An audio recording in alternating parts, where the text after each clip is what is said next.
Hallelujah. आज हम देखेंगे भजन संहिता 5 और 6। सुरक्षा के लिए प्रार्थना। हे यहोवा, मेरे वचनों पर कान लगा, मेरे कराहने की ओर ध्यान लगा। हे मेरे राजा, हे मेरे परमेश्वर, मेरी दुहाई पर ध्यान दे, क्योंकि मैं तुझी से प्रार्थना करता हूँ। हे यहोवा, भोर को मेरी वाणी तुझे सुनाई देगी। भोर को मेरी वाणी सुनाई देगी मतलब कि आप सुबह सुबह जब उठते हैं तो परमेश्वर को धन्यवाद करिए, परमेश्वर से प्रार्थना करिए, अपनी समस्या को परमेश्वर के सामने प्रकट करिए, तो वो परमेश्वर को अच्छा लगता है और आपकी समस्या को वो समाधान करता है। हालेलुया। मैं भोर को प्रार्थना करके तेरी बाट जोहूँगा।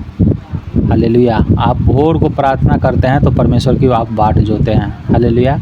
भोर को मतलब कि आप 4 बजे भोर में उठ करके आप अगर प्रार्थना करें, 3 बजे भोर में अगर उठ करके आप प्रार्थना करें तो परमेश्वर आपकी प्रार्थना जल्दी सुनता है। याकूब भी जो है सुबह के तड़के भोर को ही वो प्रार्थना कर रहे थे और उनके पास स्वर्गदूत आए थे और उनका श्रापित नाम याकूब से इजराइल आशीषित नाम बनाए थे। हालेलुया।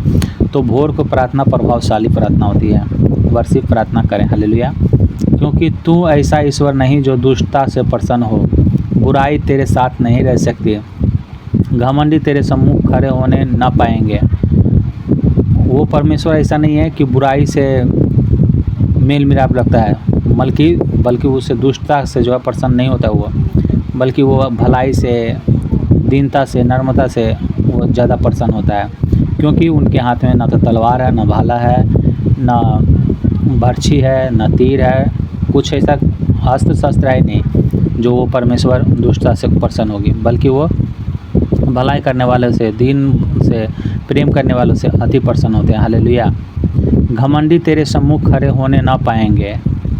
तुझे सब अनर्थकारियों से घिरना है।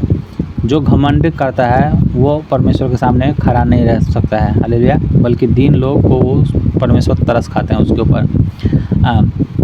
ऐसा नहीं है कि आप लोगों ने पहले सोचा होगा कि हम तो इतना शरीफ थे फिर भी हमको कष्ट परेशान था, तो आप यीशु मसीह को नहीं मानते थे, तब आपको कष्ट होता था। लेकिन आप यीशु मसीह को आप मान रहे हैं, इसलिए आपका युद्ध परमेश्वर लड़ेगा। हालेलुया। वो अनर्थकारियों से घृणा करता है। हालेलुया। तो उनको जो झूठ बोलते हैं नष्ट करेगा। यहोवा तो हत्यारे और छली मनुष्य से घृणा करता है। अगर वो दीन बन के आ जाए तो फिर उसे प्रेम भी करता है परमेश्वर, केवल घृणा ही नहीं करते रहते हैं। परंतु मैं तो तेरी अपार करुणा के कारण तेरे भवन में आऊँगा। मैं तेरे भय मानकर तेरी पवित्र मंदिर की ओर दंडवत करूँगा।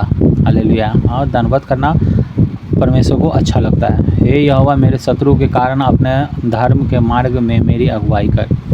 मेरे आगे आगे अपने सीधे मार्ग को दिखा, क्योंकि उनके मुँह में कोई सच्चाई नहीं, उनके मन में निरी दुष्टता है, उनका गला खुली हुई कब्र है। वे अपनी जीभ से चिकनी चुपड़ी बातें करते हैं। हे परमेश्वर, तू उनको दोषी ठहरा। वे अपनी ही युक्तियाँ से आप ही गिर जाएं। जो आपकी ओर जो युक्तियाँ बनाएगी, अगर आप सच्चाई पर हैं और आपकी ओर जो कोई युक्तियाँ बनाएगी आपको नाश करने के, बर्बाद करने के, वो खुद ही गिर जाएगी। हालेलुया।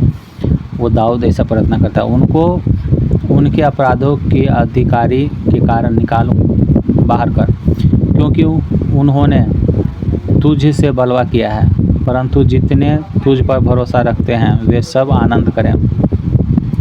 वे सर्वदा ऊंचे सबसे गाते रहें, क्योंकि तू उनकी रक्षा करता है। और जो तेरे नाम से के प्रेमी है तुझ से प्रफुल्लित हो, क्योंकि तू धर्मी को आशीष देगा। हे यहोवा, तू उसको अपने अनुग्रह रूपी ढाल से घेरे रहेगा। हालेलुया। आगे है संकट के समय दया के लिए प्रार्थना। प्रधान बजाने वाले के लिए तार बाजों के साथ खर्ज की राग में दाऊद का भजन। दाऊद की जगह पे आप अपने को भी सेट कर सकते हैं इस जगह पे। जैसे मान लीजिए कि मेरा नाम श्याम कुमार है, तो मैं कहूँगा दाऊद और श्याम का भजन, और उसको आप प्रार्थना करें अपने ऊपर लेकर के। हे यहोवा, तू मुझे अपने क्रोध में ना डांट और न झुझलाहट में मुझे ताड़ना दे। हे यहोवा, मुझ पर अनुग्रह कर, क्योंकि मैं कुम्हारा गया हूँ। कुम्हारा गया मतलब आप ही के द्वारा बनाया गया हूँ, क्योंकि हम लोग मिट्टी के बनाए हुए हैं। हालेलुया। परमेश्वर का वचन कहता है कि उन्होंने मिट्टी को सान के अपने सम्मुख बनाया और हमारे नथुनों में सांस डाला। हालेलुया। और पहला प्राणी आदम बना। हे यहोवा मुझे चंगा कर, क्योंकि मेरी हड्डियों में बेचैनी है, मेरा प्राण भी बहुत खेदित है। पर तू हे यहोवा कब तक? लौट आ हे यहोवा और मेरे प्राण बचा, अपनी करुणा के निमित्त मेरा उद्धार कर। क्योंकि मृत्यु के बाद तेरा स्मरण नहीं होता, अधोलोक में कौन तेरा धन्यवाद करेगा। आपका ये है परमेश्वर, मरने के बाद तेरा कोई स्मरण नहीं कर सकता। इसीलिए तू मुझे अब भी चंगा कर कि मैं लोगों के पास में जा कर मैं आपकी गवाही दूँ, मैं जीवता गवाही बनूँ, मैं सभी के सामने बोलूँ कि परमेश्वर ने मुझे किस परिस्थिति से निकाला। इस तरह से बोलिए और मैं कही कि मैं आपका गवाही देने से शर्माऊँगा नहीं। आप अपना बोझ हमें दीजिए, मैं आपका बोझ उठाऊँगा, मुझे अपना बोझ उठाने वाला बनाइए। बोझ उठाने वाला मतलब सुसमाचार फैलाने वाला बनाइए, गवाही देने वाला बनाइए। तो परमेश्वर आपकी ओर दृष्टि करेगा। बोले कि हम आपके नाम काम के लिए हम खड़ा होना चाहते हैं, आपकी महिमा के लिए खड़ा होना चाहते हैं, तो हमारी समस्या से आज़ाद करें, तो परमेश्वर ज़रूर करेगा। हालेलुया। वो कहता है कि क्योंकि अधोलोक में कौन तेरा धन्यवाद करता है। अधोलोक जीते जी धन्यवाद करूँगा मैं, मरने के बाद कौन धन्यवाद करेगा आपको। इसलिए मुझे जल्दी चंगा करे, तो वो परमेश्वर चंगा करेगा। मैं कराते कराते थक गया, मतलब बीमारी में थक गया, मैं अपनी खाट आंसुओं से भिगोता हूँ।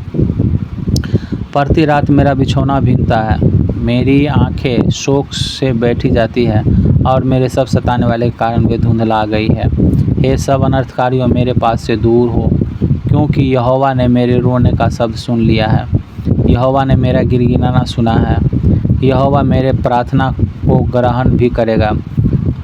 अगर आपकी प्रार्थना नहीं भी सुनी गई है, आपकी गवाही नहीं भी बने, फिर भी आप कहिए कि धन्यवाद हो यहोवा कि तूने मेरी गिड़गिड़ाना सुना है, तूने मेरी प्रार्थना को ग्रहण किया है। ऐसे करके आप उन्हें धन्यवाद करते रहिए। हालेलुया। मेरे सब शत्रु लज्जित होंगे और बहुत ही घबराएंगे, वे लौट जाएंगे और एकाएक लज्जित होंगे। आपके जितने शत्रु हैं, जितने भी बीमारी हैं, जितने भी समस्या हैं, जो भी जादू टोना तंत्र मंत्र आपको किया है, वो सब के सब लज्जित होंगे, सब के सब घबरा जाएंगे। हालेलुया। और एकाएक आपको छोड़ करके वो चला जाएगा, क्योंकि वो जान जाएगा कि ये यहोवा का परमेश्वर का जन है, इसके ऊपर कोई जादू टोना तंत्र मंत्र नहीं करता चलता है।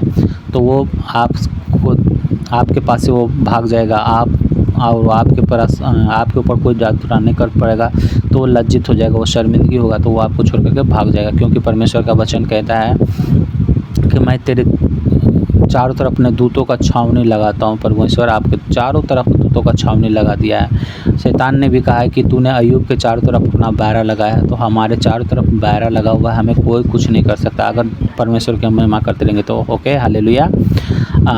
अगले दिन हम 7 और 8 भजन संहिता को देखेंगे। God bless you all. परमेश्वर सबको आशीष करे, और प्रार्थना में इस सब वचन को भी आप ऐड करें, ऐसे भी प्रार्थना करें तो परमेश्वर आपको बहुत आशीष देगा। ओके, सभी को जय मसीह की। Hallelujah. God bless you all.